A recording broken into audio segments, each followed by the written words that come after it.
Tonight, when families are together all over the country, we're going to look at a small town in the Midwest, Tampico, Illinois.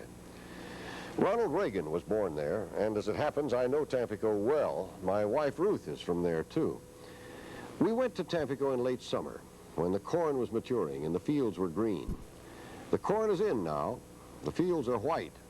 But what we found then, we believe, represents an ongoing closeness and community spirit, which Christmas time allows us all to appreciate. Tampico has about it a sense of place.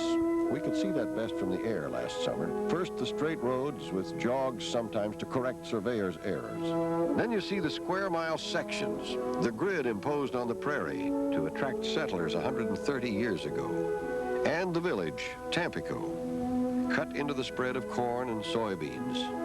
One of 1,000 prairie towns built where there is no river, built to serve its farms. The farmland here is family-owned. Corporate farming hasn't managed to scoop up this land yet. This is because of the soil and the attitude of the farmers on it.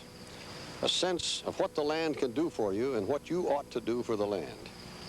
But it's a tough time for farmers. Competition for land is high at the very time a farmer needs to add acreage to stay even. Time was when the income from a quarter section, 160 acres, could put your kids in college. Now you need 4 or 5 times that much. The families of those first settlers are still there. People from the cold countries of northern Europe, drawn by the long cold winters and the hot summers of the Great Plains. I live on the homestead that my mother lived on. My name is Keith Newman. My brother Ora lives across the road. He farms about 360 acres. My brother Warren lives off to the west. He farms about 500 acres. My son lives down 15 miles south. He farms about 300 acres. We farm it the best we know how with the technology we have. If you cooperate with Mother Nature, then she works with you. These are the things that we should attempt to leave for our children so that they understand these things. There's a powerful sense of family here. Meet the people of the Wetzell and Olds families. 4 generations of them gathered for a reunion just outside Tampico. Their forebears came here in the 1850s. 3 Wetzells married 3 Olds, and here are their descendants. Farmers and townspeople by those names and others spread all over Whiteside County and beyond. A dozen different kinds of meatloaf, astonishing casseroles, the joyous competition of country wives.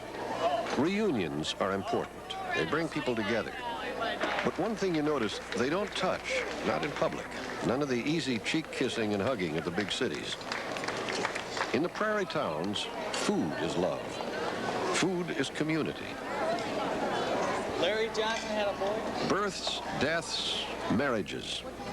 The mileposts into time, into the history of the American prairie, recorded in the book of this very large family. The town's history began with a grain elevator built by John W. Glassburn in the 1870s. He paid the railroad to stop there, and thus began Tampico, a few gaunt houses at first. Soon the little beating heart of the farm center. In 1907, the state built a canal to move grain to the Great Lakes and the Mississippi. With the canal, new people, the likes of the Reagans, Jack and Nell, son Neil, and born in Tampico, son Ronald. Prosperity, growth, stores, 3 movie houses, a 3-chair barber shop. Then came the car, the truck. They took people away, and business too. Main Street isn't so Main anymore. The canal and the train are gone. Now a few stores, a bank, a funeral home. No doctor, no lawyer, no bookstore. The piano teacher has retired. Tampico area long But Tampico hopes business will come back. The Tampico Area Long Range Planning Committee, the presentation of the movers of the community, they talk of image and pride. Signs on the edge of town look really They deify business in innocent ways with ribbon cuttings, small ceremonies to please the gods of small business, much success. to celebrate a remodeling, Tenure in Tampico area. a change of ownership, Members of the village council. a new enterprise, a first-year anniversary. There have business in the Tampico. Tampico cuts no ribbons for artists or teachers or farmers, only businesses. And we mean it.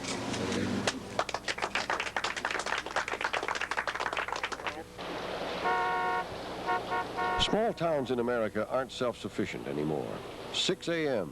Villagers leave town for work in factories a dozen miles away, and they were doing it even this morning of the day before Christmas. Perhaps a third of the wage earners in Tampico work out of town.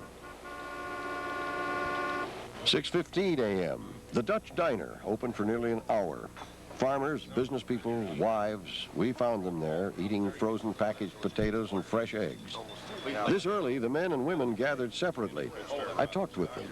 Existing crops. The men's concerns were corn and hog prices, interest rates, the weather, the variables that seem always beyond the control of farmers. The women's concerns were the partnership of farm families and the needs of their neighbors. The town is not charming or quaint in the nostalgic image of American small towns. Tampico is plain, straightforward, neat, and here and there pretty. Whirling plastic sunflowers, it is believed, and a kind of zany decoration discouraged moles from tunneling under lawns. I was struck last summer by singular impressions. The afternoon ballet of neighbors. A widow on her farm with her collection of barbed wire, invented and still made in western Illinois. A man and his son, and his son, and his son, 4 generations still there. There is a Reagan aura about Tampico, but it's not obtrusive, not obsessive. We saw it in the small groups of tourists visiting Ronald Reagan's birthplace, and the retired plumber who made no bones about his claim to fame. In many small ways, the community works. There's a kind of continuous cash flow. It's the kind of place where a community beer garden raises money to light the softball field at night, where kids still chase foul balls for a nickel. Imagine a nickel. I say Timco, you say Trojan, Timco! Trojan, Timco! Where the cheerleaders wash cars to buy their uniforms. They don't talk much about God in Tampico, but they go to church. The people are conservative, but they shun extremes, politically and spiritually. This is not moral majority country. They don't censor school books. They don't talk about America much in Tampico either. No manifestos of greatness. But the patriotism begins early. Pledge allegiance to the flag of the United States of America. Happy birthday to you! And they do like to be together. This is truly a family bar. All ages mingle. Old people don't die alone. Young people aren't banished or suspected. In a nation I fear is losing its sense of community, Tampico is a reassuring place to be. But Tampico is far more than a wide place in the road. It is possible now to thrive without growing, and this town is doing it. While we were there last summer, there was one birth, one death, one marriage. Equilibrium maintained. Well, next in this special Christmas 2020, the Mormon Tabernacle Choir. Their singing has inspired the people of many nations.